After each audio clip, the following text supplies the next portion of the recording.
તમને સાચી રીતથી વિડીયો અપલોડ કરતા નહીં આવડતું હોય, આજે હું તમને શીખવાડવાનો છું કે કઈ રીતે વિડીયો અપલોડ કરવો.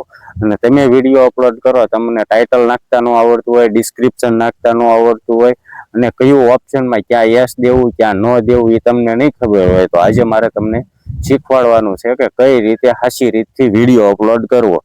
તો હાલો, ડિસ્પ્લે ઉપર તમને સ્ક્રીન દેખાતી છે, એમાં આપણે વિડીયો અપલોડ કરતા શીખશું. તો સૌથી પહેલા તમને જો યુટ્યુબમાં જવાનું છે.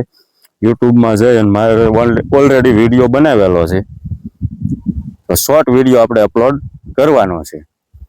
તો વિડીયો મારો કમ્પ્લીટ બની ગયેલો છે, તો હું એ જ વિડીયો અપલોડ કરવાનો છું. તો જો આપણો વિડીયો આ વિડીયો છે.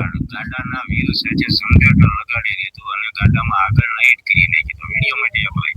તો આ વિડીયોને આપણે અપલોડ જો આ રીતે કરવાનો છે. તમારે ટાઇટલ ક્યાં નાખવું, કયા ઓપ્શનમાં યસ દેવું, કયા ઓપ્શનમાં નો દેવું, એ પૂરેપૂરી ડિટેલ તમને.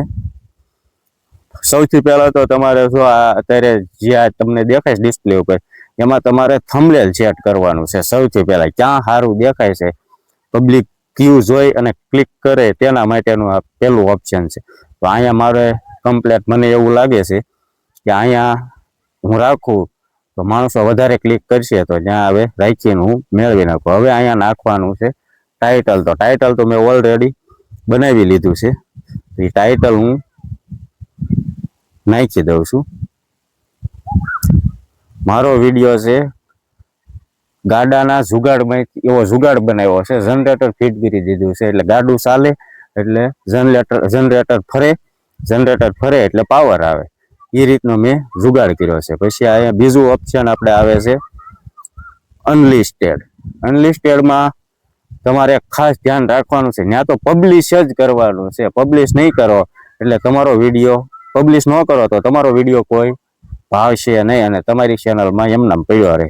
તો સૌથી પહેલા એને પબ્લિશ કરી દેવાનું.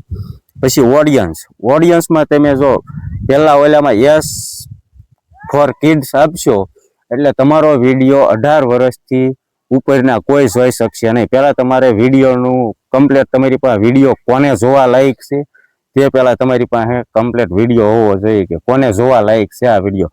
18 વર્ષથી ઉપરના ને કે 18 વર્ષથી નીચેના ને.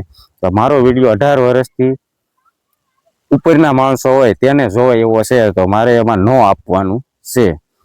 પછી આપણે નાખવાનું છે ડિસ્ક્રિપ્શન. તો ડિસ્ક્રિપ્શન કઈ રીતે નાખવું, તો ડિસ્ક્રિપ્શન એ મેં કમ્પ્લીટ કોપી કરેલું છે, અને ત્યાં તમે સીધું ટાઇટલ કોપી કરીને નાખી શકો છો. અને ટાઇટલ ન નાખવું હોય તો તમે તમારી બીજા સોશિયલ મીડિયાની કોઈ પણ લિંક હોય, ફેસબુક, ઇન્સ્ટાગ્રામ, એની કોઈ પણની નાખી શકો છો. મારે આ હેશટેગ હેશટેગ તમે અહીંયા નાખવા જરૂરી છે, તમારો વિડીયો તો જ વાયરલ થાય. હેશટેગ 2-3 અહીંયા નાખી દેવાના. ત્યાંથી પછી જઈએ તો રિલેટેડ શોર્ટ આવશે, રિલેટેડ વિડીયો. તો રિલેટેડમાં ઓકે દેવી એટલે તમારે જે પાછળનો વિડીયો હોય એને રિલેટેડમાં લઈ લેવાનો છે. પછી ત્યાંથી જાઓ તો પ્રોડક્ટ, પેડ, પ્રમોશન એન્ડ બ્રાન્ડ, કે તમે કોઈનો વિડીયો પ્રમોટ કરેલો છે, તો કે ભાઈ મેં કોઈનો વિડીયો પ્રમોટ કર્યો નથી, મેં મારા હાથે બનાવ્યો છે, તો ત્યાં તમારે ન દેવાનું છે. પછી ત્યાંથી આગળ હાલો તો અહીંયા શોર્ટ રિમેક્સ અહીંયા તમારે જે રીતનું રાખો. કોઈક તમારો વિડીયો યુઝ કરી કે ગ્રીન સ્ક્રીન બનાવી શકે કે વોઇસ ખાલી લઈ શકે એ રીતે, તો મારે ખાલી મારા વિડીયોનો વોઇસ જ યુઝ કરવા દેવો છે, તો અલાઉ ઓનલી રિમિક્સમાં મારે ઓકે દેવું પડે. પછી તમારો વિડીયો તમે હાથે શૂટ કરેલો છે, આ એક ખાસ તમારા માટે છે. તમે તમારો વિડીયો હાથે શૂટ કરેલો હોય, તમે તમારા મોબાઈલથી અથવા કેમેરાથી, તો તમારે ન દેવાનું. જો તમારો વિડીયો AI નો હોય તો તમારે યસ દેવું પડશે, નકર તમારી ચેનલ કોઈ દિવસ મોનેટાઈઝ નહીં થાય. તો મારો વિડીયો AI થી શૂટ કરેલો છે, તો મારે યસ દેવાનું છે. તો કમ્પ્લીટ આપણો video complete title, description, total વસ્તુ આવી ગઈ. તો આ રીતે તમે પણ શીખી શકો છો અને આ વિડીયો